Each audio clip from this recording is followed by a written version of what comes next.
ब्लॉग्समध्ये तुम्हा सर्वांचं स्वागत आहे। तर आज ना खूप दिवसांपासूनचं पेंडिंग काम मला करायचं आहे। चला तर मग तुम्हाला दाखवते ते पेंडिंग काम कोणतं आहे। ओके चला, तो हे आहे ते पेंडिंग काम जे मला आज करूनच घ्यायचं आहे। सो मी तुम्हाला सांगते की काय काय हे आहे। शेंगदाणे आणि याचा मला कूट पण करायचा आहे आणि सोबत छोटेसे शेंगदाण्याचे लाडू पण करायचे आहेत थोडेफार। आणि त्यानंतर हे खाणे आणि हे आहेत ओट्स, यांची मला पावडर पण करून घ्यायची आहे। सोबत मी तुम्हाला सेरेलॅक रेसिपी पण दाखवणार यांची। आणि त्यानंतर हे आहे ड्राय फ्रुट्स, नट्स आणि सीड्स, तर यांची पण पावडर मला करून घ्यायची आहे। सो हे आहे जिरं, ओवा आणि बडीशेप, हे काम आज मी करून घेणार आहे। चला ह्या कामाला मी सुरुवात करते। सर्वात पहिले आता आपण शेंगदाणे भाजून घेऊया।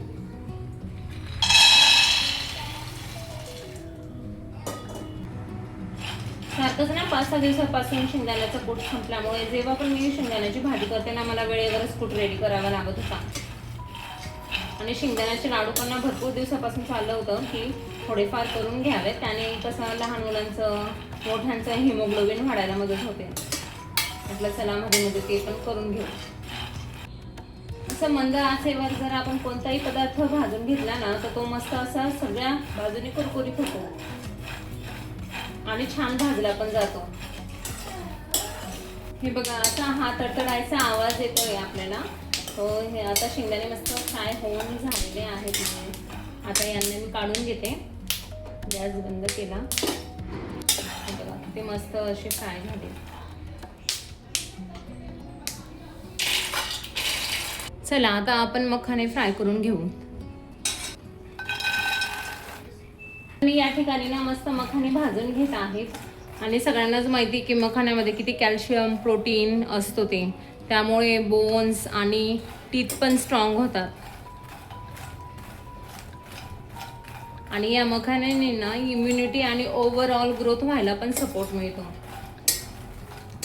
मी ही मखाण्याची आणि ओट्सची पावडर मिक्स करून ठेवते। आणि मखाने कधी कधी मी तक्षुला असं छानपैकी तुपामध्ये फ्राय करून पण नुसतं खायला देते, हळद वगैरे टाकून, थोडीशी चटणी लाईटली अगदी, आणि मीठ पण टाकून देते।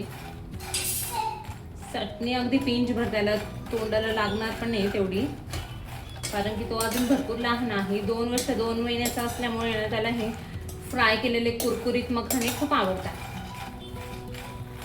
सो मी ते अगदी वेळेवर तयार करून देते त्याला। आता याची मला पावडर करायची असल्यामुळे मी यात काही तूप घालत नाही आहे, फक्त असं ड्राय फ्राय करून घेते। पावडर करत असताना काय होतं, मखाण्याची पावडर करायची असेल ना तर अगदी वेळेवरच याला आहे ना असं मस्त भाजून घ्यायचं, नाहीतर ते वातडी झाल्यानंतर ना ती पावडर पण लवकर मिक्सरमध्ये व्हायला प्रॉब्लेम होतो। म्हणून जेव्हा मला पावडर करायची असेल ना तेव्हाच मी याला मस्त भाजून घेते आणि थोडं रेस्ट करू देते। थोडं थंड झाल्यावर मग मी त्याला मिक्सरमधून काढून घेते। चला आपले हे मखाने असे फ्राय करून झालेले आहे, तर आपण त्याला काढून घेऊया।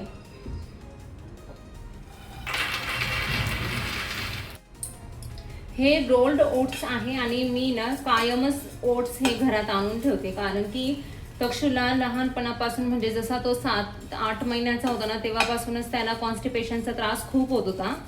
आणि ओट्समध्ये भरपूर प्रमाणात फायबर असतं, त्याच्यामुळे हे डायजेशनसाठी खूप चांगली गोष्ट आहे। आणि याने काय होतं माहिती का, कॉन्स्टिपेशन पण कमी होण्यास मदत होते। यालाही असं मस्त मंद आचेवर हलकं असं फ्राय करून घ्यायचं, खूप असं जास्त ब्राउनिश नाही होऊ द्यायचं।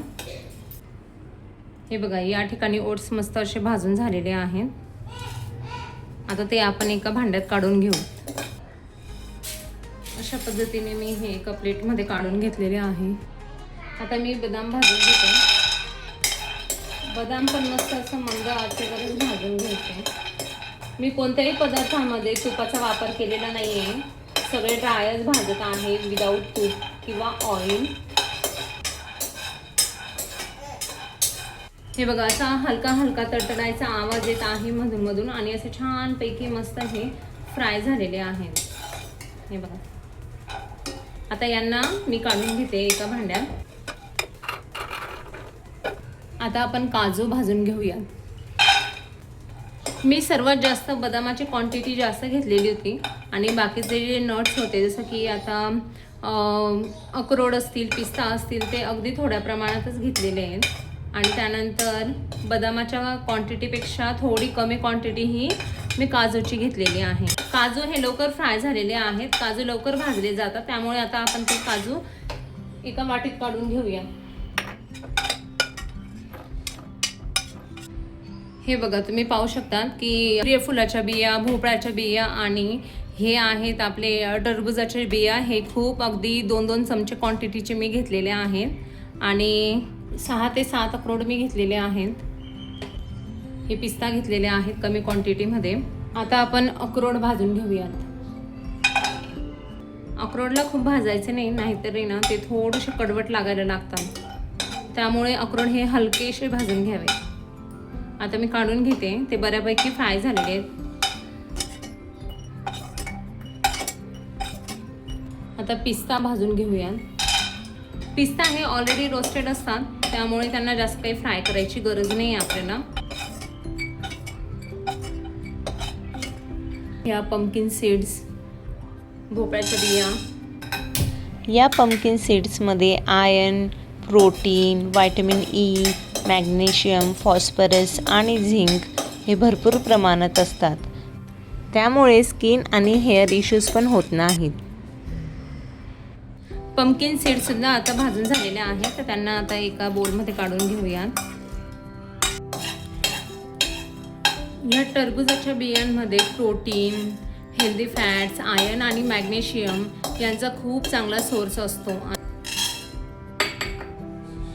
या सनफ्लावरच्या बियांमध्ये ना व्हिटॅमिन ई, हेल्दी फॅट्स आणि अँटीऑक्सिडंट्स रिच असतात. हे स्किन, ब्रेन आणि हार्टसाठी पण खूप चांगले असतात. या ठिकाणी तुम्ही पाहू शकतात, मी एका छोट्या वाटीमध्ये बडीशोप 1.5 चमचा, ओवा 1 चमचा आणि 3 ते 3.5 चमचे हे जिरे घेतलेले आहेत. यांची आपल्याला पूड करायची आहे. अगोदर आपण जिरे भाजून घेऊ. जिरे भाजून झालेले आहेत. आता आपण बडीशोप भाजून घेऊ. आपल्या सगळ्यांनाच माहिती आहे की बडीशोपमुळे काय काय फायदे होतात. पचन सुधारते, गॅस कमी होते आणि पोट शांत ठेवायला मदत होते. आता आपण ओवा भाजून घेऊयात. आपल्याला माहिती आहे की ओवांचा फायदा हा पचनासाठी खूप इम्पॉर्टंट आहे आणि गॅस, इनडायजेशन आणि पोटदुखीचा त्रास याने कमी होतो. आणि ओवा एका छोट्याशा कापडामध्ये भाजून जर टाकलेत ना आणि त्याची एक मस्त अशी पूड तयार करून घेतली आणि ती छातीवर आपण शेकली ना बाळाच्या, तर बाळाचा कफ हा मोकळा व्हायला सुरुवात होते आणि त्यांना मस्त आरामात झोप पण येते. चला, ओवा आपला रेडी आहे, आता काढून घेऊया. हे छानपैकी आपण भाजलेले पदार्थ आता थोडेसे थंडे होऊ देऊत आणि मग मिक्सरमधून काढून घेऊ. या छान अशा भाजलेल्या गोष्टी आपण थंड होण्यासाठी थोडा वेळ राहू दिल्या होत्या. तर आता हे शेंगदाणे जे आहे ते भाजून झाल्यानंतर मी यांची स्किन काढून घेतली होती आणि हे जे बदाम दिसत आहे ते थोडे जाडे मोठे खलबत्त्यात कुटून घेतलेले होते मी. या सगळ्यांना आता ग्राइंड करून घेऊया.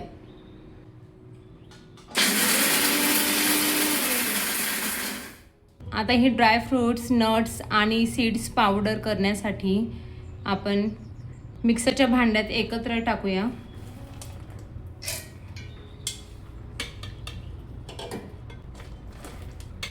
हे आहेत बदाम, अक्रोड, सीड्स,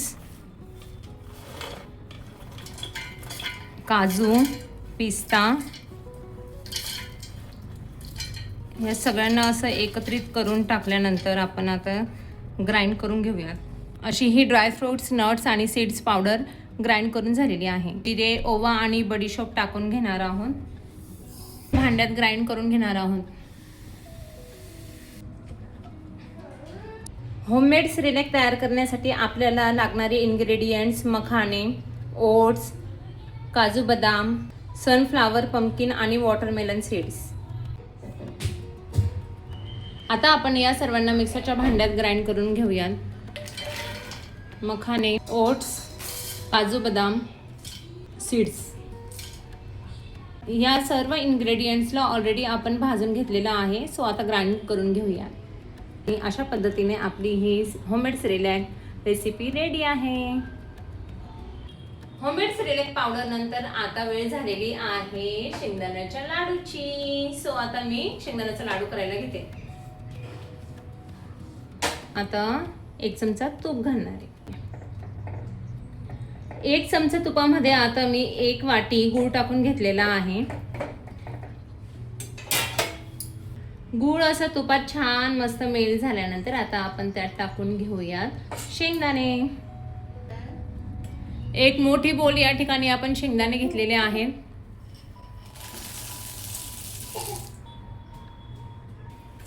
असं आता छानपैकी मस्त मिक्स करून घ्यायचं. आणि हो, जर तुम्हाला खूप जास्त गोड आवडत असेल ना तर यात अजून गूळ टाकून घ्यायचा.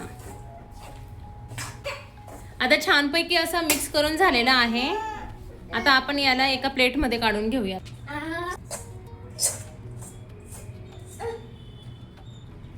आता हे आपण वळून घेऊ. बाकीचे जे पाकातले शेंगदाणे होते ते मी क्रश करून घेतलेत, जेणेकरून तक्षुला पण ते खाता यायला हवेत. गूळ शेंगदाण्याला बारीक करून झाल्यानंतर त्याचे मस्त असे लाडू बनवून घेतलेत.